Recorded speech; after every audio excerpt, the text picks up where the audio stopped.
Iya, siapa yang tadi diberkati lewat pujian penyembahan, angkat tangan saudara. Beri tepuk tangannya yang sangat meriah sekali saudara.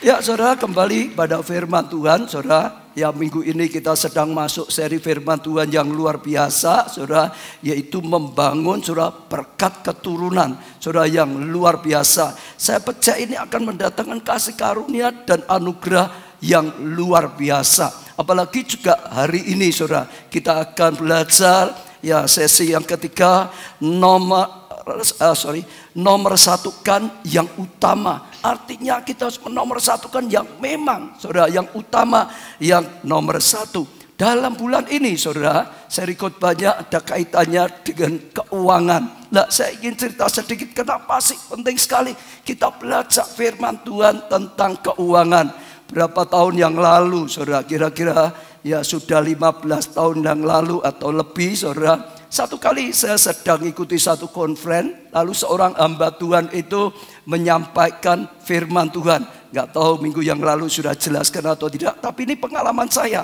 Saya percaya saya akan jelaskan supaya saudara lebih jelas lagi saudara. Sementara saya duduk saudara, hamba Tuhan ini mengajarkan ya firman Tuhan saudara, tentang persepuluhan, tentang memberi, tentang menabur menuai, tentang keuangan lah saudara. Lalu dia bersaksi tentang pendirinya, yaitu namanya Tan Hock Chuan. Mengapa gereja? Nih, gerejanya dia Isa Al-Masih, Dr. Cipto, dulu maju sekali, luar biasa saudara. Dia cerita kenapa bisa terjadi kegerakan yang luar biasa. Jemaahnya diberkati, gerejanya diberkati. Dia bercerita ya pendirinya yang bernama Tan Hock Chuan satu hari mimpi saudara ketemu dengan Tuhan Yesus. Wah, dia senang sekali ketemu dengan Tuhan Yesus. Dia berbicara banyak dengan Tuhan Yesus saudara. Dalam saat yang seperti itu tiba-tiba ada seorang yang pakaiannya compang-camping, yang kelihatan sangat kekurangan, kelihatan sangat menderita sekali datang. Tuhan Yesus ganti lihat yang compang-camping ini, lalu dia geleng-geleng kepala. Tuhan Yesus berkata, kok ada ya jemaatku sampai melarat seperti ini, jemaatku sampai menderita seperti ini. Lalu dia tanya, saat engkau di dunia ya, kamu gerejamu mana? Isa Al-Masih, pendetamu siapa? Lalu orang itu berkata, itu pendetaku Tan Hock Chuan. Itu pendetaku di ya waktu aku di dunia, hidup di dunia. Lalu Tuhan itu tiba-tiba berubah dari lihat orang seperti ini yang sangat menderita sekali, berubah lihat Tan Hock Chuan. Lalu dia berkata, aku percayakan engkau jemaatku ya untuk kau gembalakan. Mengapa kau tidak mengajari sesuai dengan firmanku? Bagaimana anak-anakku bisa diberkati? Bagaimana anak-anakku bahkan bisa menjadi berkat? Oh, kenapa engkau tidak ajari dia? Sampai dia melarat seperti itu, sampai dia menderita seperti itu, dimarahin saudara. Lalu Tan Hock Chuan berkata, Tuhan, aku itu gembala sidang. Kalau ngajar tentang keuangan, kadang-kadang ada jemaat yang suka-suka. Lalu saya dianggap ini pendeta mata duitan, kalau bahasa orang sini saudara. Ini pendeta hanya uang, semua uang terus. Jadi saya nggak enak. Kalau saya sebagai gembala sidang khotbah uang itu nggak enak. Jadi saya nggak mau khotbah tentang uang. Nanti dianggap pendeta yang cinta uang, hanya untuk cari uang saja. Lalu Tuhan Yesus marah kepada dia. Kamu cinta dirimu sendiri. Kamu egois. Kamu tidak cinta jemaatku yang aku percayakan pada kamu, demi melindungi dirimu sendiri, supaya engkau dianggap pendeta yang baik, supaya engkau tidak dituduh yang tidak baik. Demi melindungi dirimu sendiri, kamu cinta engkau, kamu korbankan jemaatku. Kamu gak berani ngajar, sehingga dia menderita, sehingga dia melarat, dia dimarahi oleh Tuhan Yesus. Lalu setelah itu dia bangun. Setelah dia bangun, dia kaget, dia nangis. Memang selama ini dia gak pernah berani mengajar tentang keuangan, supaya enggak dianggap pendeta yang tidak baik, hanya uang. Lalu dia minta ampun pada Tuhan. Dia mulai ngajar di gerejanya bagaimana konsep keuangan sesuai dengan Alkitab, bagaimana rencana Tuhan untuk setiap jemaatnya dan gerejanya. Bagaimana caranya jemaat bisa diberkati dan jadi berkat. Dia mulai ngajar, saudara. Dia mulai mengajar, saudara. Dia mulai mengajar, saudara. Akhirnya jemaat mengerti. Akhirnya jemaat melakukan firman Tuhan. Oh, saudara, tentang keuangan. Akhirnya jemaat diberkati oleh Tuhan. Saat jemaat diberkati oleh Tuhan, jemaat jadi berkat bagi gerejanya. Akhirnya jemaatnya maju makmur. Akhirnya gereja juga maju kecukupan. Ada dana untuk dipakai banyak, sehingga membawa kegerakan dalam gerejanya, membawa kemajuan dalam gerejanya. Itu yang disaksikan pada saat itu. Waktu saya dengarkan khotbah ini, saya nangis. Kenapa, saudara? Karena saya merasa itu juga saya sama. Saya dulu pengusaha, paling nggak suka khotbah tentang uang, saudara. Apalagi saya pengusaha jadi pendeta. Saya nggak mau dianggap gereja. Saya nggak mau dianggap cari uang dalam pelayanan. Betul, saudara. Karena orang nggak ngerti kadang bisa begitu. Zaman dulu pertama kali buka kadang orang bilang gereja cari itu. Jadi selama berapa tahun saya jadi pendeta, selama berapa tahun saya jadi gembala sidang, saya nggak pernah mau khotbah tentang uang. Waktu Tuhan tegur Tan Hock Chuan, saya rasa jadi rema bagi saya. Tuhan tegur saya, kamu sama dengan Tan Hock Chuan. Kamu mencintai dirimu sendiri. Kamu tidak mencintai jemaat. Kamu tidak mencintai dombaku. Kamu mementingkan diri sendiri. Kalau kamu cinta jemaat, kamu berani berkorban. Sekalipun dituduh orang lain. Tapi kamu berkorban untuk jemaat. Supaya jemaat bisa mengerti. Supaya jemaat bisa diberkati. Supaya jemaat mengalami kasih karunia. Saya nangis, saudara. Dan singkat itu akhirnya saya mulai juga mengkhotbahkan, mengajarkan jemaat bagaimana jemaat bisa diberkati. Bagaimana jemaat yang maju. Yang penting apa? Motivasi dalam hati. Ngajar itu betul-betul. Karena percaya pada firman. Betul-betul. Karena cinta pada jemaat. Betul-betul. Karena mau taat melakukan firman Tuhan. Dan itu akan datangkan berkat. Jemaat diberkati, gereja diberkati. Lalu saya juga lihat sama banyak jemaat yang dulu pertama kali gereja kita berdiri, saudara, masih jauh di bawah, akhirnya mulai dibawa naik, dan akhirnya dibawa naik, saudara. Dan saya lihat jemaat diberkati, bukan hanya jemaat, saudara, gereja juga akhirnya diberkati karena jemaatnya diberkati, jemaat bisa jadi berkat bagi gereja, gereja juga maju, gereja juga diberkati. Jadi itu latar belakangnya. Sejak saudara bisa mengerti, sehingga saudara bisa terbuka, belajar sungguh-sungguh, saudara, percayai sungguh-sungguh, saudara, lakukan sungguh-sungguh, saudara. Dan saya percaya saudara akan lihat kemuliaan Tuhan, global blessing sungguh-sungguh nyata dalam kehidupan saudara dan saya. Tahun 2015 dan seterusnya, tahun global blessing yang sangat nyata. Saya nggak pernah punya waktu ceritakan panjang lebar. Tapi mungkin kalau sempat Sabtu depan saya akan sampaikan dalam perjalanan kali ini rohani sangat diteguhkan, saudara, tentang global blessing. Sangat diteguhkan sekali tentang apa? Berkat keturunan, saudara. Ada kutuk keturunan, ada berkat keturunan, itu nyata. Global blessing itu nyata. Ini kairos untuk Indonesia itu nyata. Kalau bisa minggu depan. Tapi saat ini kita akan belajar seri khotbah ini. Nomor satukan yang utama. Tuhan harus menjadi yang utama. Intinya yang pertama, Tuhan itu harus dinomorsatukan. Tuhan itu harus menjadi yang utama. Ulangan pasal 6 ayat yang kelima. Kasihilah Tuhan Allahmu dengan segenap hatimu dan dengan segenap jiwamu dan dengan segenap kekuatanmu. Dari ayat ini jelas sekali Tuhan haruslah menjadi nomor satu dalam semua prioritas dalam kehidupan kita. Dia memang yang utama, dia memang yang pertama, dia memang yang nomor satu. Maka harus dinomorsatukan di dalam kehidupan kita. Sampai dikatakan kasih Tuhan dengan segenap, itu semua, segenap hati kita. Sampai dikatakan juga mengasihi Tuhan dengan segenap jiwa kita, saudara, kepandaian kita, saudara, perasaan kita, sampai juga dikatakan kasihlah Tuhan dengan segenap kekuatanmu. Itu cerita juga tubuh kita, itu cerita perjuangan kita, saudara, dengan segenap hati, dengan segenap jiwa, dengan segenap, saudara, ya, tubuh atau tubuh, jiwa dan roh, saudara. Sesuatu yang luar biasa ini harus ada di dalam kita. Karena dikatakan oleh firman Tuhan, ini hukum yang utama. Yang pertama, tidak boleh ada hukum yang lain yang lebih dari ini. Yang kedua adalah kasihlah sesama manusia. Tapi tetap tidak bisa dibalik. Yang utama adalah Tuhan. Tuhan harus dinomorsatukan. Tuhan harus diutamakan.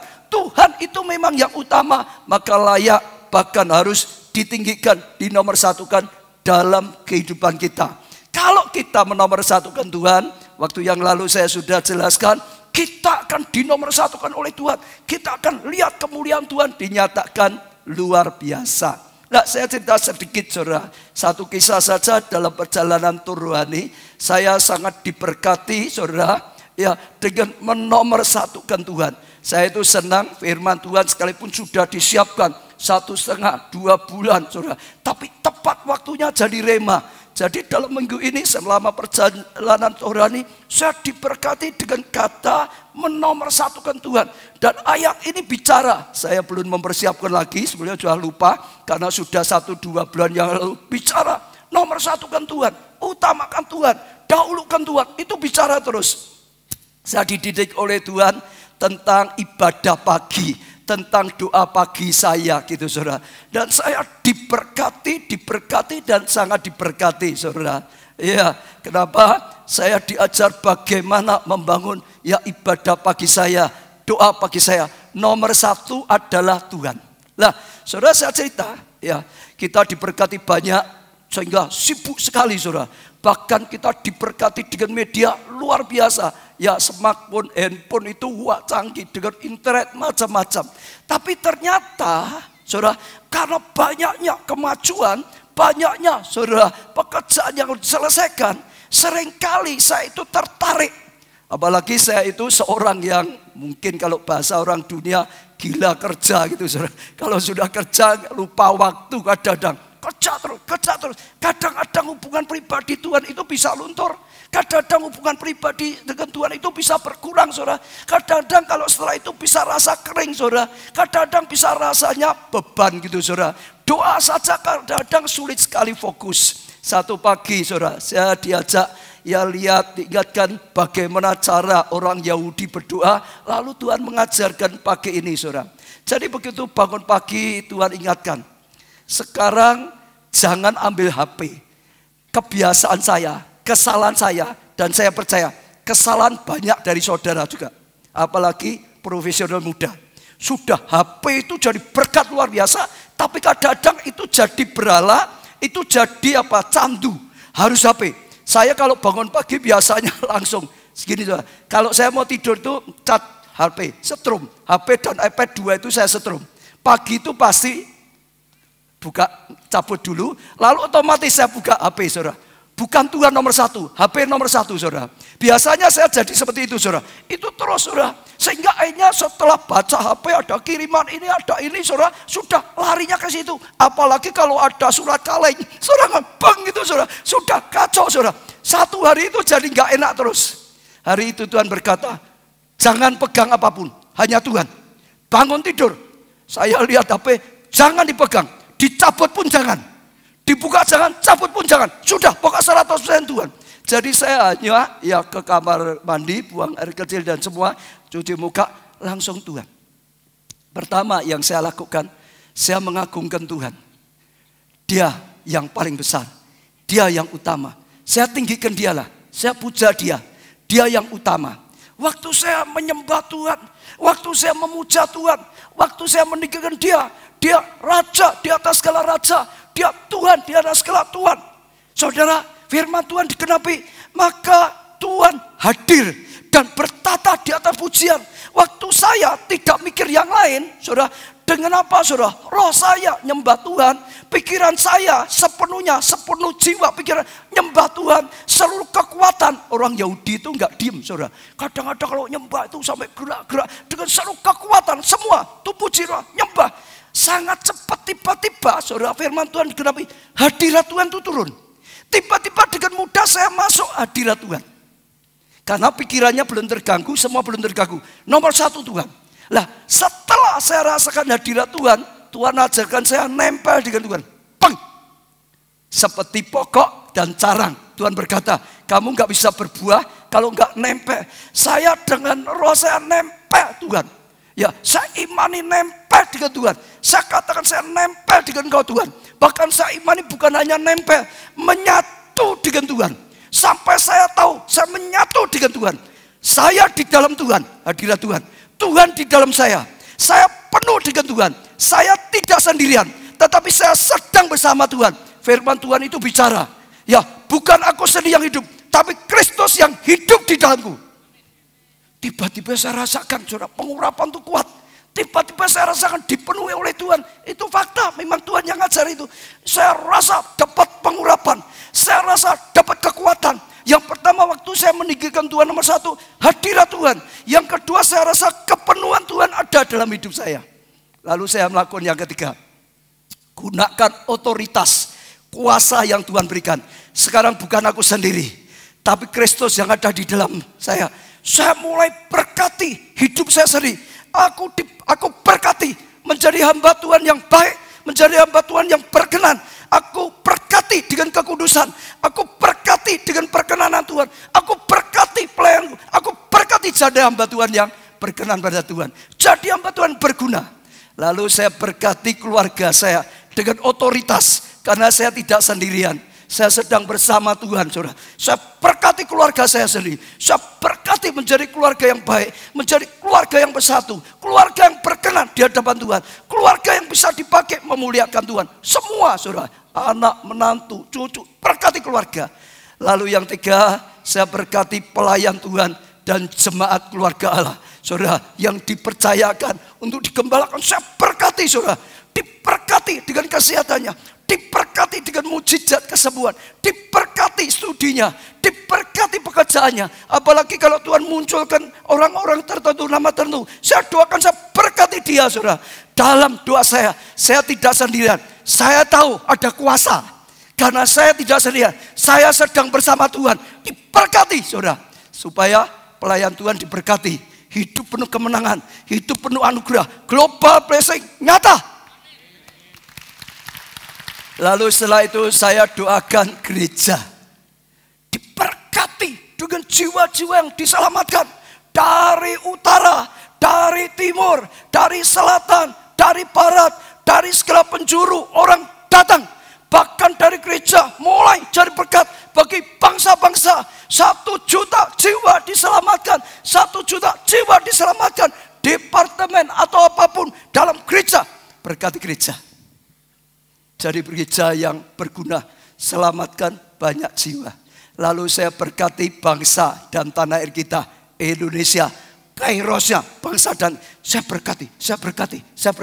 Atau apapun yang Tuhan tiba-tiba ingatkan, yang Roh Kudus tiba-tiba ingatkan. Saudara percaya enggak? Selesai ibadah pagi, waktu saya utamakan Tuhan, saya keluar itu tidak sendirian. Saya keluar itu terus merasakan hadirat Tuhan. Saya keluar itu bersama Tuhan. Saya keluar itu dengan pengurapan Tuhan. Saya keluar itu sepanjang hari jauh lebih dahsyat. Sepanjang hari jauh lebih berguna. Sepanjang hari jauh lebih penuh kemenangan. Karena apa? Menomorsatukan Tuhan. Nomorsatukan Tuhan. Saya ajak saudara coba praktekkan juga. Khususnya yang pakai handphone itu, saudara. Itu penyakit banyak orang. Saya percaya saudara mungkin ngalami juga. Sudah handphone itu jadi candu gitu, saudara. Nggak ada handphone bisa bingung, saudara. Jangan sampai melekat pada HP. Seperti Tuhan berkata, uang itu berguna. HP itu berguna. Tapi jangan cinta uang. Jangan hatimu melekat pada uang. Melekatnya pada Tuhan. Tuhan kan berkati keuangan. Tuhan kan berkati ya pekerjaan. Tuhan kan berkati hidup kita. Nomor satu, tetap Tuhan. Ayo katakan kanan kiri. Nomor satu Tuhan. Nomor satu Tuhan. Nomor satu Tuhan. Saya percaya Itu sesuatu yang luar biasa. Amin, saudara. Lah, bagaimana kita nomor satukan Tuhan, saudara? Kita bisa tahu ya seberapa kita mengasihi Tuhan dari prioritas keuangan kita. Sebetulnya yang paling ya mudah kita tahu nomor satukan Tuhan atau tidak dari apa? Kita ini memprioritaskan Tuhan dalam keuangan atau tidak. Karena apa, saudara? Uang itu punya dampak yang luar biasa. Lukas pasal 12 ayat 34 sampai dikatakan, saudara, karena di mana hartamu berada, di situ juga hatimu berada. Uang itu punya dampak. Kalau kita taruh harta kita di dunia, sudah pasti hati kita juga di dunia. Kalau kita taruh harta kita di tangan Tuhan, sudah pasti hati kita ada di dalam Tuhan. Prioritas terhadap uang kita, penggunaan kita, sebetulnya itu merupakan satu ujian yang paling mudah. Lihat apakah kita nomor satukan Tuhan. Dengan uang kita menomor satukan Tuhan atau tidak. Sebetulnya itu paling mudah untuk bisa dilihat. Karena Tuhan sendiri sering membandingkan. Kamu tidak bisa ya mempunyai dua Tuhan. Mamon atau Tuhan. Enggak mungkin bisa. Pasti akan mengabaikan yang satu dan mengikuti yang lain, saudara. Jadi itu suatu yang penting sekali. Kalau saudara baca di Alkitab, ya di Bahan juga diajarkan, ada 500 ayat tentang doa, luar biasa. 500 ayat tentang iman, luar biasa. Tapi Tuhan berbicara tentang uang, ya ada sekitar 2000 lebih ayat bicara tentang uang. Uang itu punya dampak yang luar biasa sekali, saudara. Uang itu sangat mempengaruhi. Kalau saudara bisa perhatikan, uang itu bisa mempengaruhi banyak. Kesehatan bisa dipengaruhi, ada uang atau tidak, saudara. Rumah tangga kadang-kadang ribut ada tidak, juga seringkali dipengaruhi karena uang, saudara. Pendidikan tinggi atau rendah seringkali juga bisa dipengaruhi uang, saudara. Berbuat baik atau jahat juga seringkali banyak dipengaruhi tentang uang. Kemarin malam kebetulan saya istirahat pas lihat TV, ada orang nyuri ya di airport lunch gitu, saudara. Pura-pura masuk, lalu orang-orang yang sedang nyetrum itu ada HP banyak, ya iPhone 6 diambil langsung keluar lagi gitu, saudara. Jadi hati-hati kalau saudara nyetrum di sana gitu, saudara. Cari apa, banyak orang berbuat lah, sampai narkoba, sampai macam-macam. Kalau saudara pelajari ya latar belakangnya uang. Itu pengaruh dari banyak sekali uang yang ditangkap biasanya ya alasannya karena kebutuhan uang, karena terdesak oleh uang dan banyak sekali. Ya karena uang juga akan menentukan kita ini bisa jadi saluran ya global blessing atau tidak, diberkati jadi berkat atau tidak, juga ditentukan oleh sikap hati kita terhadap uang. Maka minggu yang lalu bicara tentang sikap hati, saudara. Lah, saudara, prinsip yang paling dasar dan paling penting dalam keuangan sebetulnya adalah persepuluhan. Artinya begini, yang paling dasar lagi ya adalah persepuluhan. Kalau tadi kita nomor satukan Tuhan atau tidak, paling mudah diuji dalam hal keuangan. Nomor penggunaan uang Tuhan itu nomor satu atau tidak.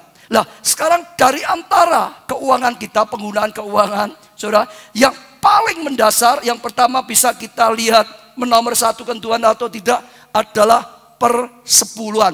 Itu adalah dasar, itu aturan yang ditaruh oleh Tuhan paling dasar dan bisa kita lihat hati kita menomorsatukan Tuhan atau tidak. Itu paling dasar adalah persepuluhan. Iya, bagi saudara yang baru, persepuluhan adalah saudara 1/10 dari total ya penghasilan, pendapatan kita, yang kita persembahkan kepada Tuhan di rumah Tuhan, saudara. Nah, saudara, paling dasar ada perpuluhan. Kita akan belajar kenapa sih ada perpuluhan ini dan macam-macam, saudara. Ya, saya akan bacakan dulu Keluaran 13 ayat yang kedua. Kuduskanlah bagiku, jadi dikuduskan itu dikhususkan, saudara. Ya, semua anak sulung, semua yang lahir terdahulu dan dari kandungan pada orang Israel, baik pada manusia maupun hewan, Aku yang empunya mereka. Dari ayat ini kita bisa ambil satu pengertian. Tuhan menegaskan, saudara, harus dikuduskan anak sulung. Karena anak sulung adalah milik Tuhan, saudara. Diutamakan, begitu punya anak, kalau kambing domba, saudara, yang sulung, yang pertama, itu Tuhan. Yang diutamakan Tuhan dulu, saudara. Ya, karena itu milik Tuhan, saudara. Dikembalikan kepada Tuhannya dulu, saudara. Bahkan kalau saudara pelajari di Alkitab, ya, baik anak sulung, ya manusia, apalagi khususnya domba, kalau tidak bisa dipersembahkan, maka harus ditebus dengan hal yang lain, dibayar dengan hal yang lain. Bahkan kalau punya binatang, saudara, cacat, dipersembahkan pun gak layak, harus diganti. Binatang yang utuh, binatang yang sempurna, binatang yang tidak cacat, saudara. Lah itu senantiasa seperti itu, saudara. Tuhan yang pertama, anak sulung itu yang utama, saudara. Ya, enggak ada pun, atau ya harus ditebus. Dan kalau itu dilakukan mendatangkan anugerah yang besar. Kita bisa lihat pada waktu bangsa Israel keluar dari perbudakan Mesir. Saudara, ada tulah terakhir kalau saudara pelajari, anak sulung itu saudara dibantai. Anak sulung orang Mesir itu ya dibinasakan, diambil semua. Sebetulnya anak sulung orang Ibrani juga sama. Tapi saudara, Tuhan sudah perintahkan lebih dulu, ya sembelih kambing domba, saudara, dan darahnya percikkan di rumah mereka masing-masing, saudara. Maka saat El-Maut itu datang, ya, oh saudara, anak-anak sulung orang Mesir termasuk binatang diambil semua, tapi anak sulung orang Ibrani tidak. Kenapa? Sudah ada korban binatang yang darahnya dioleskan di pintu, saudara. Itu bicara pintu hati. Tapi itu sebetulnya bicara tentang apa, saudara? Korban anak sulung dari Allah Bapa sendiri. Dia sendiri mempersembahkan anak sulung. Itu bisa berbicara seperti perpuluhan, saudara. Ada sesuatu yang sudah dipakai untuk menebus ya manusia yang berdosa, yang hancur, sehingga bisa luput dalam hidupnya, saudara, dari celaka, dari maut, dari segala sesuatunya. Jadi Tuhan yang punya hak, Tuhan yang punya otoritas, saudara. Persepuluhan adalah dasar. Lah prinsip yang sama persis berlaku dalam keuangan sama dengan perpuluhan. Maleakhi pasal 3 ayat 10 sampai 12. Saudara, ini ayat yang sangat terkenal, di mana-mana dipakai untuk jelaskan perpuluhan. Bawalah, saudara, bawalah apa? Bawalah apa? Supaya kita belajar, bawalah apa? Seluruh, bawalah apa, saudara? Seluruh persepuluhan, artinya 10% dari ya pendapatan penghasilan kita. Bawalah 10, bukan sebagian, seluruh persembahan sepuluhan itu ke dalam apa, saudara? Rumah perbendaharaan, ke dalam rumah perbendaharaan Tuhan, saudara. Rumah Tuhan, supaya saudara apa? Ada persediaan makanan di rumahku. Jadi tidak dibawa di sembarangan tempat, hanya dibawa ke rumah perbendaharaan Tuhan, saudara. Iya, kenapa dibawa ke perbendaharaan rumah Tuhan? Supaya ada makanan, dikatakan di sini, supaya tersedia makanan di rumahku. Kalau persepuluhan tidak dibawa ke rumah Tuhan, saudara, perbendaharaan rumah Tuhan, maka nggak ada biaya untuk makanan, untuk segala biaya dalam rumah Tuhan. Bawa, dikatakan, ya, ke dalam perbendaharaan rumahku, dan dikatakan ujilah aku. Artinya Tuhan berkata ujilah, cobalah lakukan ini, saudara. Ujilah, cobalah, Tuhan berkata. Firman Tuhan semesta alam, apakah aku tidak apa membuka bagimu tingkap-tingkap langit. Jadi kalau kita melakukannya, Tuhan berkata, Tuhan buka tingkap-tingkap langit, dibuka, bukan hanya dibuka, dan mencurahkan berkat kepadamu, dibuka tingkat langit, dicurahkan berkat kepadamu sampai berkelimpahan. Kalau kita melakukan ini sekali lagi, saudara, dibukakan tingkap langit, dicurahkan sampai berkelimpahan. Lalu ayat 11, aku akan menghadik bagimu belalang pelahap jadi yang menghilangkan, yang mencuri, saudara, yang melahap, yang membuat bocor, ya sudah datang habis lagi, dihadik oleh Tuhan, belalang pelahap, supaya jangan dihabiskan hasil tanahmu, dan supaya jangan pohon anggur di padang tidak berbuah bagimu. Jadi semua yang merusak tanaman dihancurkan oleh Tuhan. Semua yang menghabiskan dihancurkan oleh Tuhan. Yang buat bocor, yang buat rusak, berkat dihancurkan. Supaya berkat itu datang, supaya berkat itu sungguh-sungguh melimpah, didatangkan. Firman Tuhan semesta alam, maka segala bangsa akan menyebut kamu bahagia. Nanti orang-orang akan melihat kamu ini bahagia, karena tingkap langit dibukakan bagimu, karena belalang pelahap dihadik pergi dari hidupmu. Kita kan, maka engkau kelimpahan, kamu ini bahagia. Siapa yang rindu disebut bahagia? Angkat tangan. Saudara, tambah lagi, sebab kamu ini akan menjadi negeri kesukaan. Disukai banyak orang, saudara. Oh, di mana ada gula, di mana ada semut. Saudara, di mana tidak ada gula, orang akan pergi. Oh, saudara, kenapa? Tuhan akan nyatakan kuasa dan kasih-Mu. Firman Tuhan semesta alam. Saya mau tanya, siapa yang percaya firman Tuhan 100% benar? Angkat tangan. Yang percaya saja. Siapa yang percaya ada yang benar, ada yang tidak benar? Angkat tangan. Gak ada, saudara. Siapa yang percaya semua gak benar? Angkat tangan. Siapa yang percaya 100% benar? Siapa yang percaya ayat ini benar? Pasti digenapi. Pasti kok, saudara, itu pasti digenapi oleh Tuhan. Saudara masih ingat salam 3 jari? Kenapa di Korea ngalami seperti itu? Dengarkan firman, lakukan, hanya itu saja, selesai. Jadi, karena firman itu pasti lebih benar dari otak kita, lebih benar dari perkataan siapapun. David Oyedepo berkata apa? Trust and obey, percaya. Ya, taati, itu saja, selesai. Maka kita 3, dengarkan, percayai, taati. Sebetulnya sederhana di dalam Tuhan. Itu yang menentukan kita. Ya, coba uji. Tuhan berkata, maka tingkap langit dibukakan, berkat dicurahkan sampai melimpah. Bukan terima berkat sampai melimpah. Saya percaya ini juga berbicara global blessing sampai melimpah, saudara. Bahkan belalang pelahap dihadik, diusir, saudara. Saya percaya itu satu luar biasa. Nah, kalau saudara bisa petik pelajaran, ini punya pelajaran juga. Waktu kita mengembalikan haknya Tuhan, tadi dikatakan kuduskan, ya khususkan, ini milik Tuhan. Waktu kita bawa perpuluhan kita pada Tuhan, sebetulnya itu mendatangkan berkat bagi yang 90%. Saudara tangkap dulu.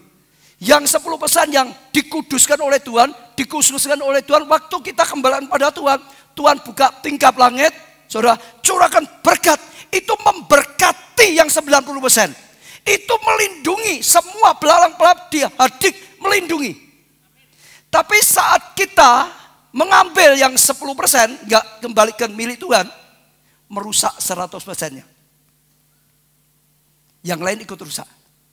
Semua penghasilan ikut rusak, ikut hancur, ikut enggak ada artinya, saudara. Iya, seperti ya firman Tuhan yang berkata, saudara, karena barang siapa mau menyelamatkan ya nyawanya, ia akan kehilangan malah nyawanya. Tetapi barang siapa kehilangan nyawanya, berani kehilangan nyawanya karena aku, karena firman Tuhan, karena untuk Tuhan, saudara, ia akan memperolehnya malahan, saudara. Terbalik. Manusia itu gitu. Kadang-kadang takut kehilangan. Termasuk kehilangan nyawa, malah hilang. Yang 90%. Tapi siapa berani, malah dia memperoleh. Saya percaya itu satu yang luar biasa. Itu perpuluhan. Sekarang yang kedua yang penting kita ketahui lagi adalah persembahkan ya 10 atau perpuluhan sebagai ya persembahan yang pertama. Sebagai yang pertama. Tuhan melihat sikap hati kita dalam mengembalikan perpuluhan sebagai prioritas yang pertama. Artinya begini, saya cerita dulu. Kalau saudara terima, misalnya ya, terima berapa? Supaya mudah, 10 juta. Saudara misalkan, terima, itu baik dari gaji atau keuntungan apa? 10 juta penghasilan, penerimaan gitu saudara. Lalu saudara sendirikan dulu yang pertama saudara lakukan malah. Yang pertama malah yang 1 juta dulu. Gak boleh yang lain. Disendirikan dulu, dikuduskan, dikhususkan dulu bagi Tuhan. Yang 1 dulu. Lalu baru yang lain-lain. Banyak kali kita itu keliru. Banyak kali terima 10 juta. Oh ini butuh ini. Sisanya perpuluhan. Itu terbalik. Allah itu lihat hati. Anak sulung begitu punya berapa anak pun. Yang pertama dulu. Gak tahu nanti punya anak lagi apa enggak. Malah kalau sulung itu lebih berat saudara. Tapi begitu ada, Tuhan harus nomor 1. Tuhan harus utamakan. Penghasilan juga sama, dalam perpuluhan juga sama. Begitu nerima mau ngitung perpuluhan, dia yang harus pertama dulu. Jangan yang lain. Banyak kali ya terbalik. Sehingga akhirnya banyak. Ada yang akhirnya kok perpuluhan toh Pak. Untuk biaya hidupnya tidak cukup kok perpuluhan. Karena perpuluhan bukan yang pertama. Tapi yang belakangan. Kalau ada sisa. Tuhan bukan nomor 1. Tuhan nomor buntut. Tuhan itu lihat hati kita. Akhirnya kadang-kadang nggak bisa menomorsatukan Tuhan. Nggak bisa mentaati firman Tuhan. Akhirnya Tuhan lihat sikap hati yang tidak berkenan, yang tidak menomorsatukan Tuhan, saudara. Dan itu akan merugikan kita. Persepuluhan yang kita kembalikan pada Tuhan harus menjadi pengeluaran yang pertama dari penghasilan kita. Jadi sebelum kita mengeluarkan yang lain, keluarkan dulu perpuluhannya, seluruhnya. Sebab itu sama seperti anak sulung. Yang pertama dulu. Mau Tuhan yang pertama dulu. Untuk Tuhan dulu. Baru nanti yang lain. Saudara, jangan sampai terbalik. Saudara lihat kasus tentang Kain dan Habil. Kenapa persembahan Kain tidak diindahkan? Kenapa persembahan Habil itu diindahkan? Saya akan baca Kejadian pasal 4 ayat 3 sampai 5. Saudara perhatikan. Setelah beberapa waktu lamanya. Saudara garis bawahi dulu. Setelah beberapa waktu lamanya. Jadi enggak langsung. Saudara dengar ya. Dia sebagai petani, tanam. Saudara, hasil itu enggak langsung diberikan atau persembahan pada Tuhan. Setelah beberapa waktu lamanya. Jadi enggak langsung yang pertama. Ya, yang sulung panen yang pertama tidak. Setelah beberapa waktu lamanya. Maka Kain mempersembahkan sebagian dari hasil tanah itu kepada Tuhan sebagai korban persembahan. Itu saja. Habil juga mempersembahkan korban persembahan. Tapi saudara perhatikan dari apa? Anak sulung kambing domba. Namanya anak sulung itu yang pertama. Hasil yang pertama. Begitu ada hasil, anak yang pertama itu Tuhan. Tuhan yang pertama. Tuhan nomor 1. Tuhan punya otoritas. Hak Tuhan berkatakan. Dia harus dinomorsatukan. Yang utama harus dikuduskan untuk Tuhan. Harus dikhususkan untuk Tuhan. Yang pertama sikap hatinya beda. Kalau Kain lewat saja. Setelah beberapa waktu. Saudara. Lanjutkan ya. Anak sulung kambing domba. Ya ini lemak-lemaknya. Maka Tuhan mengindahkan Habil dari korban persembahan itu. Tetapi Kain dari korban persembahannya tidak diindahkannya. Lalu hati Kain menjadi sangat panas dan mukanya muram. Bedanya apa?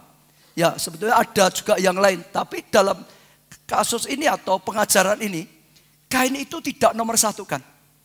Beberapa waktu lagi. Tapi Habil itu anak sulung. Nomorsatukan. Juga khususnya Habil itu melakukan sesuai dengan firman.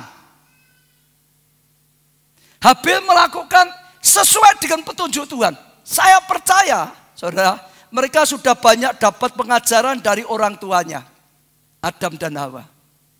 Tapi Kain, Asa pokok beri persembahan sama saja. Habel enggak.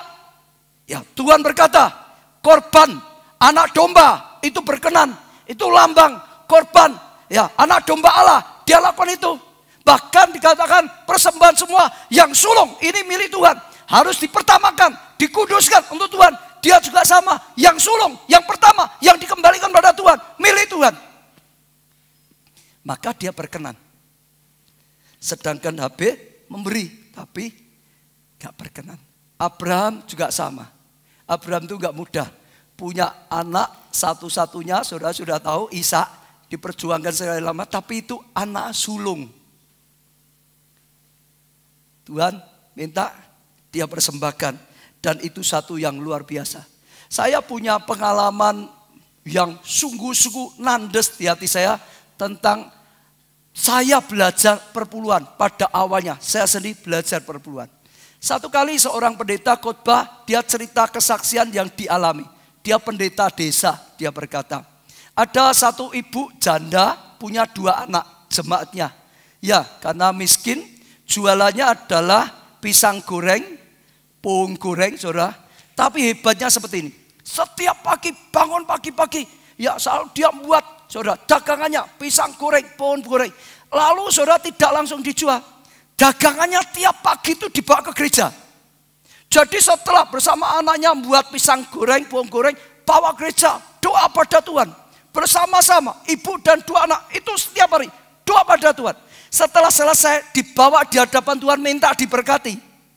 Lalu mulai 3 ini misah.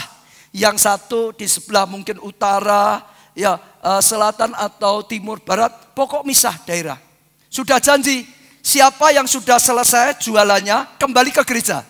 Jadi janjinya gitu. Dibuat, dibawa ke gereja minta diberkati Tuhan.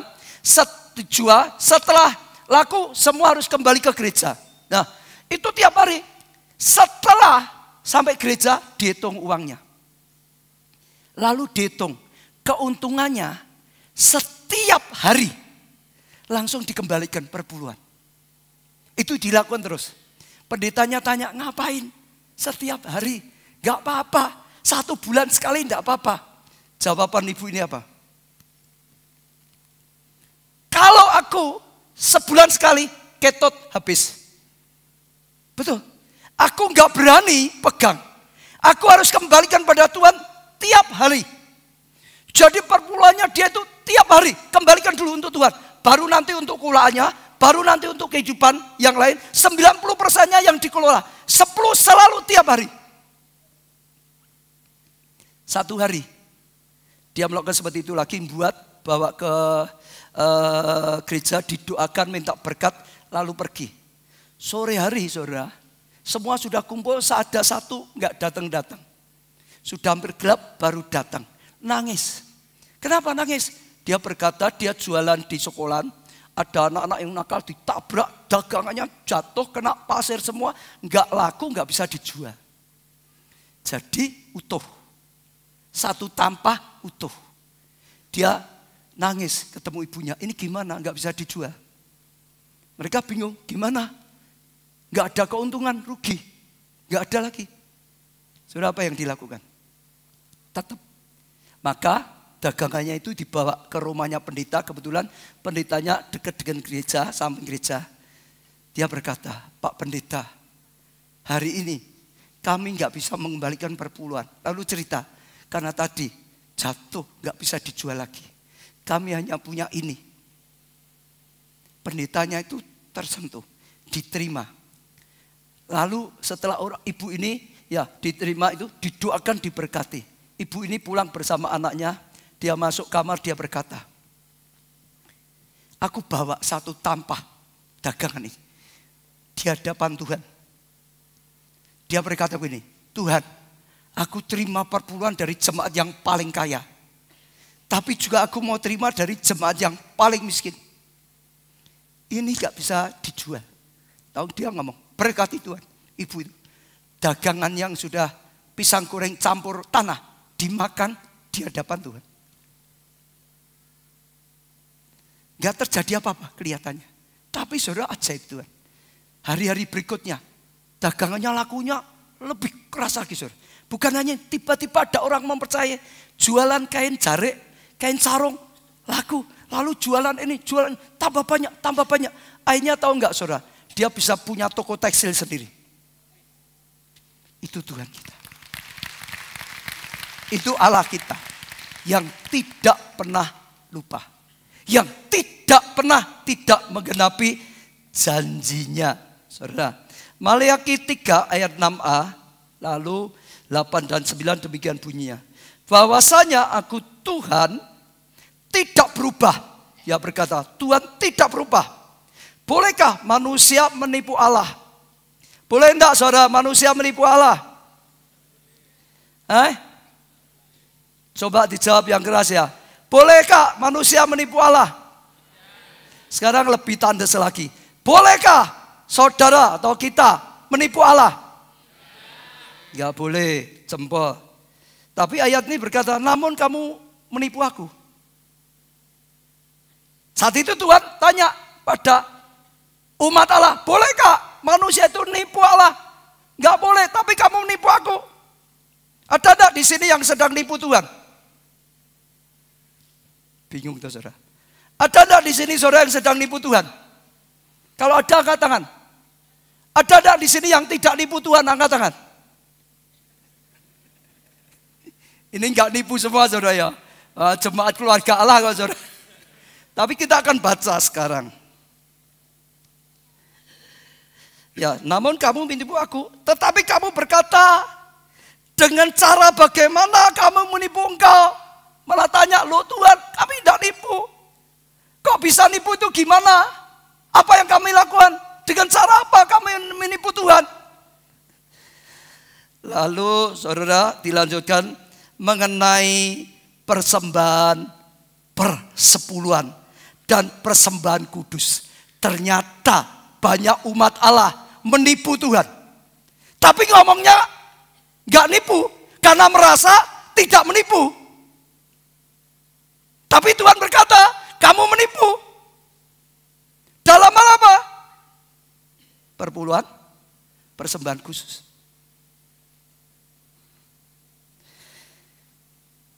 Ayat 9, kamu telah kena kutuk. Sudah kena, akhirnya kena kutuk. Tapi kamu masih menipu aku. Sudah kena kutuk masih gak berasa. Masih terus nipu Tuhan. Dalam perpuluhan, dalam persembahan. Gak merasa, tetap saja jalan terus. Gak merasa menipu, ngomong gak nipu. Jalan terus. Dan kamu seluruh bangsa. Jadi saudara harus tahu itu ketetapan yang tetap selamanya. Tadi Tuhan berkata, ujilah aku.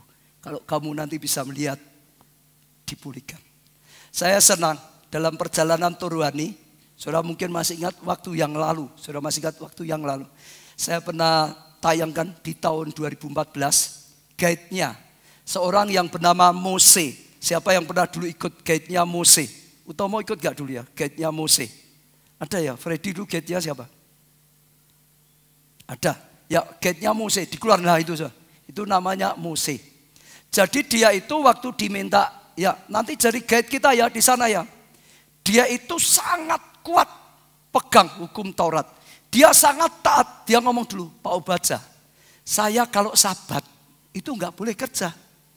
Jadi ke aku minta izin, aku akan jadi tour guide 11 hari. Oh enggak 11 ya, hanya di sananya. Kira-kira lah 8 hari. Atau 7 hari. Tapi pas hari Sabat aku gak bisa. Aku carikan penggantinya yang lain. Kalau saudara jadi saya boleh enggak? Ada tour guide, tapi ngomong dulu loh. Kalau Sabat aku gak bisa loh. Saya dapat email dia. Tapi saya rasa Tuhan bicara, bagus malam. Ini orang yang taat pada firman Tuhan. Orang yang cinta Tuhan.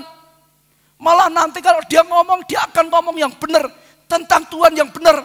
Daripada orang yang berani melanggar firman Tuhan. Ngomongnya pasti gak karuan. Jelaskannya pasti gak karuan. Betul gak Sur? Lalu saya bilang setuju. Tahun ini berangkat lagi. Dia ngomong, ingat dulu Pak. Ingat ya Pak ya. Saya kalau hari Sabat gak bisa loh Pak. Gimana nanti atur itu? Saya ngomong, yang penting kamu bertanggung jawab. Harus cari penggantinya. Supaya tetap dalam perjalanan ada targetnya. Dia bilang, oke, saya akan cari gantinya waktu saya nggak bisa. Saya setuju, saya senang. Nah, saya diberkati. Kebetulan saya tanya, waktu mau pulang itu, saya ingat besok minggu ada ini. Saya tanya, Mose, kamu mengembalikan perpuluhan apa enggak? Saya tanya dengan dia. Kamu mengembalikan apa enggak? Lalu dia jawab, pada umumnya orang Yahudi sekarang tetap sampai sekarang mengembalikan perpuluhan 10%. Tapi dia berkata, aku 22%. Dan nyatanya, faktanya, aku tidak pernah kekurangan. Betul, kalau sekali saudara ikut sana, saudara boleh tanya dia. Umumnya orang 10%, dia berkata. Tapi aku 22%. Dan fakta dan nyata, enggak pernah kekurangan. Tuhan buka jalan senantiasa. 3 langit dibukakan. Belalang pelap dihadik pergi. Dia tetap taat. Dia tetap melakukan.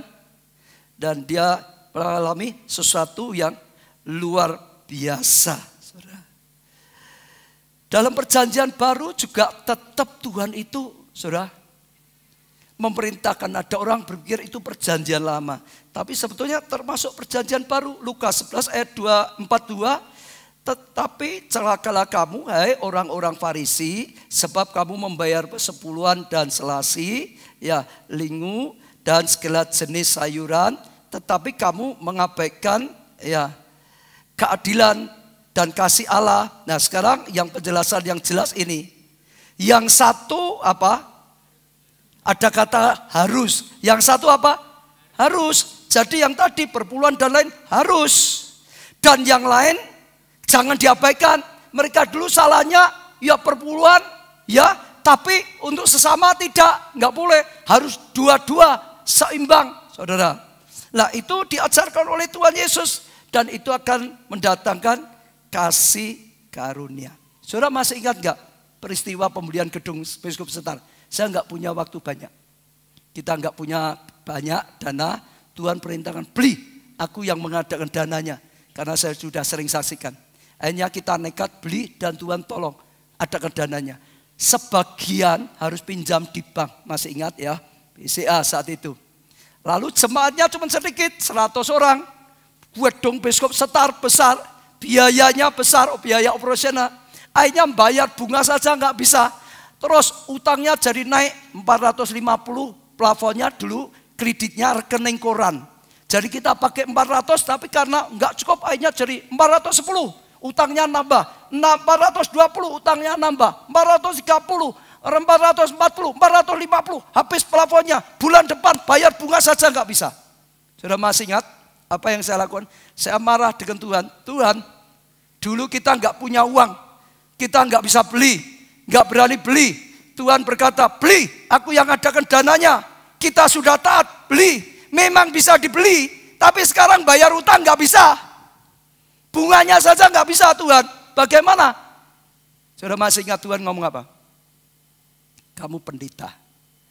Tidak jadi teladan. Tidak melakukan firman Tuhan. Kamu tidak mengembalikan perpuluhan. Kutuk perpuluhan itu jalan. Saya marah. Tuhan perpuluhan. Saya ratus-ratusan. Bukan perpuluhan. Loh betul kok saudara. Kalau dihitung perpuluhan jauh. Ratus-ratusan bukan perpuluhan. Tuhan ngomong saya, kapan? Kamu berkata, Tuhan ini perpuluhanku kapan? Gak pernah. Saya persembahan. Kalau gereja kurang, saya ambil uang saya berikan. Gereja kurang, saya ambil uang saya berikan. Kapan kamu berkata, ini perpuluhan? Gak pernah. Kamu selalu persembahan, bukan perpuluhan. Tuhan ajari saya, kalau kurangnya 10 juta, sebetulnya jangan kamu persembahan 10 juta, ditutup semua, jangan. Perpuluhan dulu, perpuluhanmu 6 juta, nanti kekurangannya 4 juta itu baru persembahan. Dua-dua dilakukan, kamu diberkati. Saya sadar, saya minta ampun dengan Tuhan, besok minggunya saya lakukan. Saya kembalikan perpuluhan. Dan saya kaget bendara itu Senin telepon saya, Pak, kaget Pak, kemarin Minggu 5 pengusaha mengembalikan perpuluhan. Saya tidak ngomong siapapun, Tuhan yang berkarya. Buka tingkap langit, berkat dicurahkan. Sejak saat itu gereja nggak kekurangan, nggak pernah kekurangan. Akhirnya utangnya lunas. Akhirnya bisa bangun gedung seperti ini. Betul saudara, pendeta sama. Perlakuan hukum itu sama untuk setiap orang. Sama.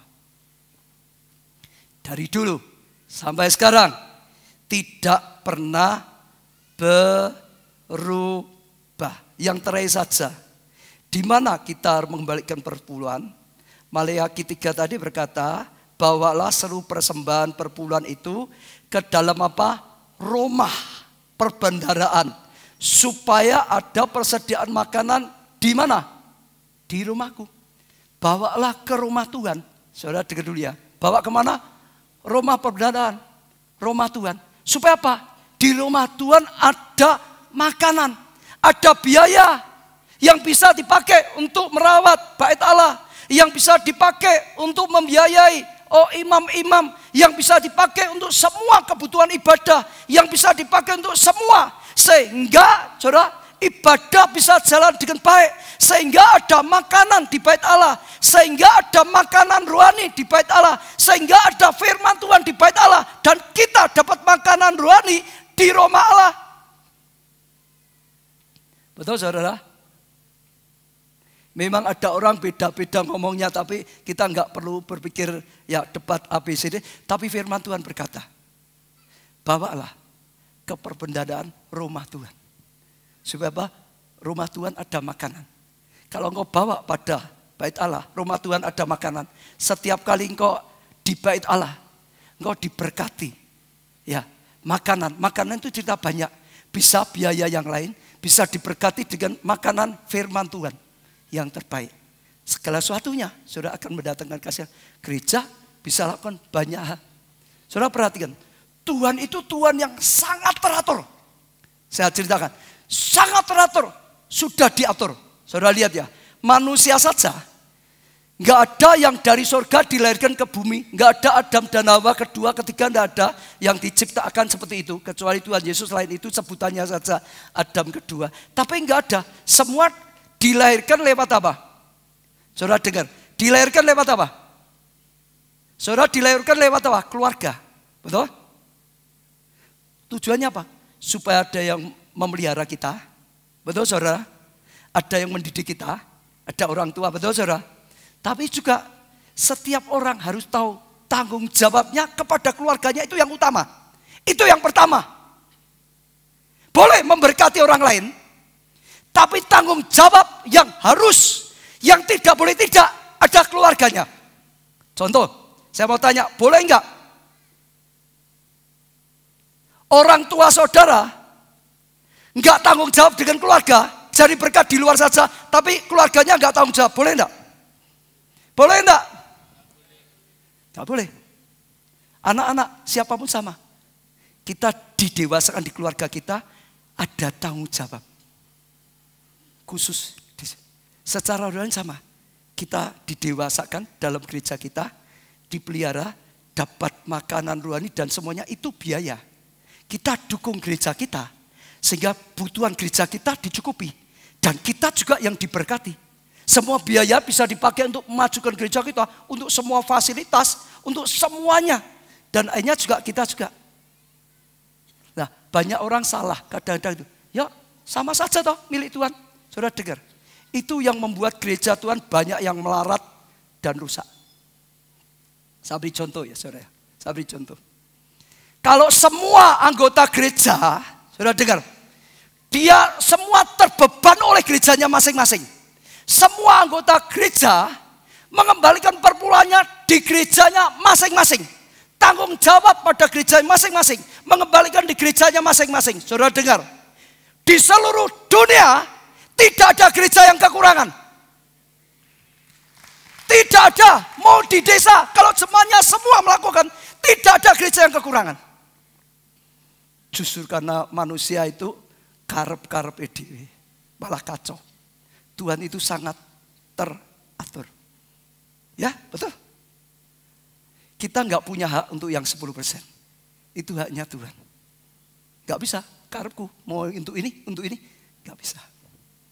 Tanggung jawab keluarga kita. Yang lain boleh jadi berkat. Tapi tanggung jawab ini nomor 1. Sebelum tanggung jawab dengan keluarga nggak bisa. Untuk yang lain nggak bisa.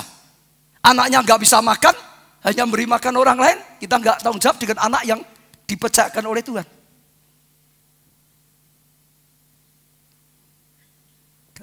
Nah, saya percaya itu satu hal yang penting. Saya nggak perpanjangkan karena waktunya habis.